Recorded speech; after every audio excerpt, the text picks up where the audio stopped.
This channel documents and provides first-hand accounts of the exploits of addicts who resorted to acts of crime to support their addictions in small-town America near the beginning of the opiate epidemic.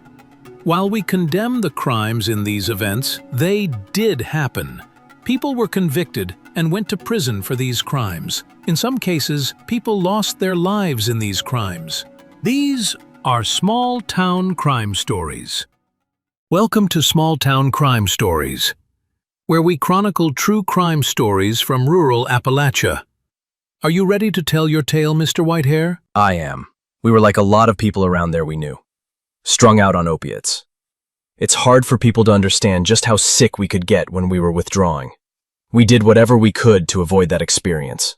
When times got the toughest and you're down to your last tank of gas, sometimes you get creative. The idea was simple. Ride up toward the big city up north there and buy up all the pills we could and then bring them south and flip them for some real cash. It was always full of risk. But we were strung out and stupid. It was the best plan to have enough to not be sick and make some money too. But how do you do it when you have only $50 in your pocket? You rob pop machines.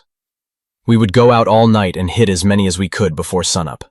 A pop machine pirating trip toward our destination, and we'd have cash to re-up on arrival. Depending on the location of the machine, a 5-minute stop gets you anywhere from $100 to $1,000. The red pop, the blue pop, the water, all are fair game. As long as you have the right key or a good pick, any and all were good for the taking. We come across our set of keys in a heist with a crazy story all its own, but that's for another time. Why not now? Because this is a story of one of these pirate cruises, with a little background thrown in. Is this what you went to prison for? Yeah, this was one of them. This was when we still had the best ship we ever sailed in. My old 1996 Dodge 2500 conversion van. This particular trip was to be a quick one-night trip up and back, but it didn't turn out that way. Never does it? Nope, no it doesn't. We had a 4-man crew this time around. I drove. Joe and Theo hit the machines. Brad was lookout, but really he was dead weight. If the cops rolled up, we had a guy sitting in a van and 2 hillbillies running from an open pop machine. We were had lads at that point. And having a ring full of pop machine keys and a stack of $1 bills probably wouldn't help your cause. Right on. But having a backup, somebody isn't a terrible idea, as long as they know their cut is smaller. So we have the gallery of rogues. Now, ready to set course? We have to set a course to not be dope sick first. The $50 goes in the gas tank, and we set off to some places closer to home first. Hit some small machines we know of that have stacks of bills. Some machines you could rely on for that. Outside shopping centers like Walmart and places like that. We had to jet after just a couple though, when Joe got seen popping a machine by a lady coming out of the Walmart. Brad was looking out, as Brad does, playing Snake or something on his phone at the door. She starts screaming bloody murder. We're in the van quick as you please, but setting sail at that point was the only thing we could do. We weren't hot like O.J. Simpson, but we were hovering around a suspicious vehicle. That's enough. We got a couple $100, hit the dope man's house to get what we needed for the trip, and off we went. The machines to hit we mapped out in our minds over time. Which key we needed where, which had low visibility to any onlookers but still had good money were the obvious ones. But we couldn't hit the same ones all the time. We didn't want to risk them barring them with a padlock. That was never an issue to get through, but it took time. Time that someone could see you robbing the machine. Time someone could write down your plates. Or just time wasted that we needed to get to the big city up north before morning. Construction sites were gold. Who gets thirstier than those guys working out there? And the sad part is, we make more in 5 minutes on some machines than they make in a couple days. Theo worked at probably 3/4 of the construction sites we hit. Hell, he used to hit the machines when he was working there. Getting hurt doing that is what ended him up executed to begin with.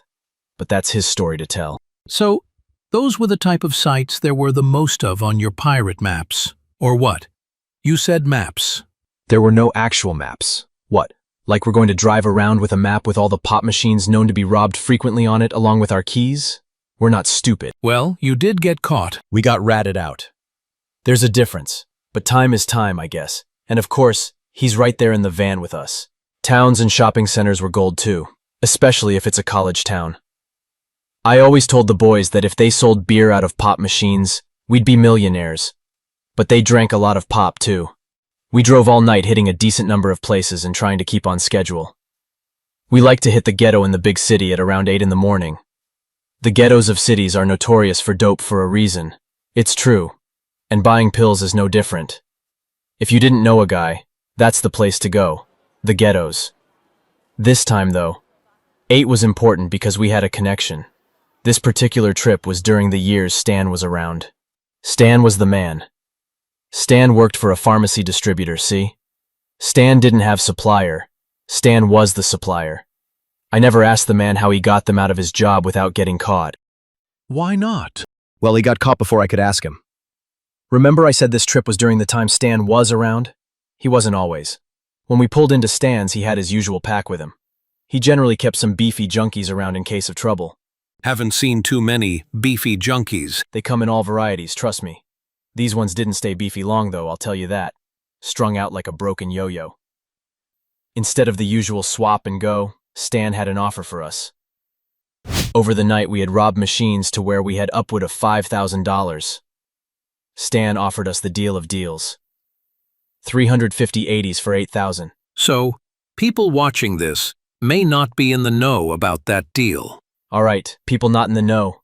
At this time, 80s sold for $1 a milligram, which means they sold on the street for $80.